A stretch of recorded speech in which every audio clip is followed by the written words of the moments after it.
Recording in progress. Baiklah, terima kasih atas kesempatan yang telah diberikan. Pada kali ini, saya akan mempresentasikan hasil UAS saya berasal dari makalah dari UTS yang lalu, analisis studi kelayakan bisnis mengenai struktur organisasi, perencanaan sumber daya manusia, dan implementasi fungsi manajemen. Sebelumnya, saya akan memperkenalkan diri saya terlebih dahulu. Nama saya Venansia Sinondang Sinabutar, NIM 2402010200241, kelas MJ 604, dengan dosen pengampu Bapak Abdurrahman SE MAK. Nah, pada kali ini ada 5 agenda yang akan saya jabarkan. Agenda pertama adalah latar belakang masalah dari makalah ini, yang kedua rumusan masalah dan tujuan penelitian, yang ketiga manfaat penelitian, yang keempat adalah tinjauan pustaka singkat, dan terakhir adalah metode penelitian. 1. Latar belakang masalah. Dalam makalah yang telah saya buat pada UTS yang lalu, latar belakangnya adalah urgensi kajian aspek manajemen, di mana studi kelayakan bisnis menjadi instrumen krusial sebelum sumber daya besar diinvestasikan. Di antara berbagai aspek yang dikaji, aspek manajemen memegang peran paling strategis karena menjadi tulang punggung operasional organisasi bisnis. Nah, banyak usaha yang secara teknis dan finansial menjanjikan namun gagal akibat lemahnya aspek manajemen, ketidakjelasan struktur organisasi, SDM yang tidak kompeten, dan lemahnya pengawasan menjadi penyebab utama kegagalan. Dan yang terakhir, transformasi digital menuntut fungsi manajemen konvensional beradaptasi dengan kecepatan dan fleksibilitas yang baru. Mengapa hal ini penting? Karena 60% kegagalan usaha baru di Indonesia disebabkan oleh kelemahan manajerial, bukan teknis ataupun finansial. Itu seturut dengan yang dijabarkan dalam jurnal Sucipto 2011. Dan 65% UMKM tidak mampu bertahan melewati tahun kelima operasionalnya.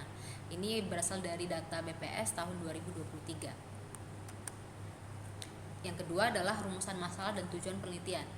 Rumusan masalah yang tercantum dalam makalah sebelumnya ini ada 4. Yang pertama, apa saja komponen utama aspek manajemen dalam studi kelayakan bisnis. Yang kedua, bagaimana implementasi fungsi-fungsi manajemen dalam penilaian kelayakan bisnis. Yang ketiga, bagaimana interrelasi aspek manajemen dengan aspek lain dalam studi kelayakan bisnis.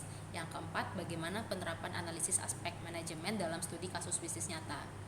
Sehingga tujuan penelitiannya yang pertama, mengidentifikasi dan menjelaskan komponen utama aspek manajemen dalam studi kelayakan bisnis. Yang kedua, menganalisis implementasi fungsi-fungsi manajemen dalam penilaian kelayakan bisnis.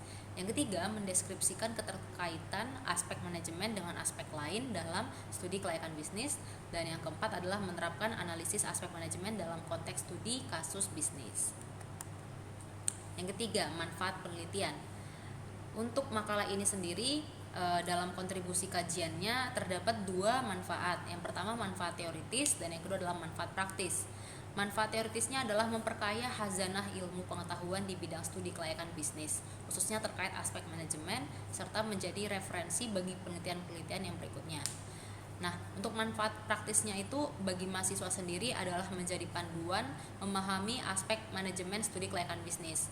Sedangkan bagi pelaku bisnis dan investor itu menjadi acuan dalam menilai kelayakan aspek manajemen suatu usaha sebelum berinvestasi. Yang keempat, kita membahas tentang tinjauan pustaka singkat. Konsep kunci dalam kajian ini ada 4. Yang pertama, studi kelayakan bisnis. Kajian mendalam untuk menentukan layak atau tidaknya suatu usaha dijalankan, mencakup fase pembangunan maupun operasional jangka panjang, seturut dengan yang dijabarkan oleh Kasmir dan Jakfar tahun 2017 dalam jurnalnya, juga yang dijabarkan oleh Umar tahun 2015. Yang kedua, aspek-aspek dalam studi kelayakan bisnis. Studi kelayakan bisnis itu mencakup aspek hukum, pasar dan pemasaran, keuangan, teknis atau operasi, manajemen dan organisasi, ekonomi dan sosial, serta dampak lingkungan. Ini seturut dengan yang dijabarkan dalam jurnal Kasmir dan Jakfar tahun 2017.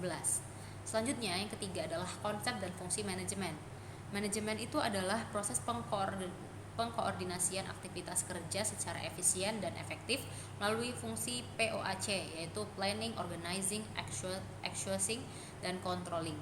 seturut dengan yang dijabarkan oleh Robbins dan Coulter tahun 2018 dalam jurnalnya dan Terry Hasibuan dalam jurnalnya tahun 2016. Dan yang keempat adalah peran aspek manajemen dalam studi kelayakan bisnis, yaitu menilai kemampuan organisasi untuk merencanakan, melaksanakan, dan mengendalikan bisnis pada masa pembangunan maupun operasional, yang dijabarkan Umar tahun 2015 dan Sucipto tahun 2011 dalam jurnalnya. Nah, yang kelima adalah metode penelitian. Metode penelitian yang digunakan atau yang dibahas dalam makalah itu terkait pendekatan dan prosedur kajiannya. Untuk jenis penelitiannya, menggunakan studi literatur atau library research dengan pendekatan deskriptif analitis, mengkaji aspek manajemen dalam kerangka studi kelayakan bisnis secara mendalam. Dengan sumber datanya berasal dari buku teks akademis, jurnal ilmiah nasional dan internasional, serta laporan resmi instansi pemerintah seperti BPS, Kementerian Koperasi dan UMKM yang relevan. Yang ketiga, teknik pengumpulan datanya yaitu dilakukan dengan penelusuran dan penelaan pustaka atau literatur review dari sumber-sumber akademis dan resmi yang kredibel dan relevan dengan topik kajian. Dan yang terakhir adalah teknik analisis data, di mana analisis dilakukan secara holistik dengan mempertimbangkan interrelasi antar komponen manajemen serta keterkaitannya dengan aspek lain dalam kerangka studi kelayakan bisnis yang komprehensif. Demikian yang dapat saya sampaikan dalam presentasi UAS Studi Kelayakan Bisnis pada kali ini. Terima kasih.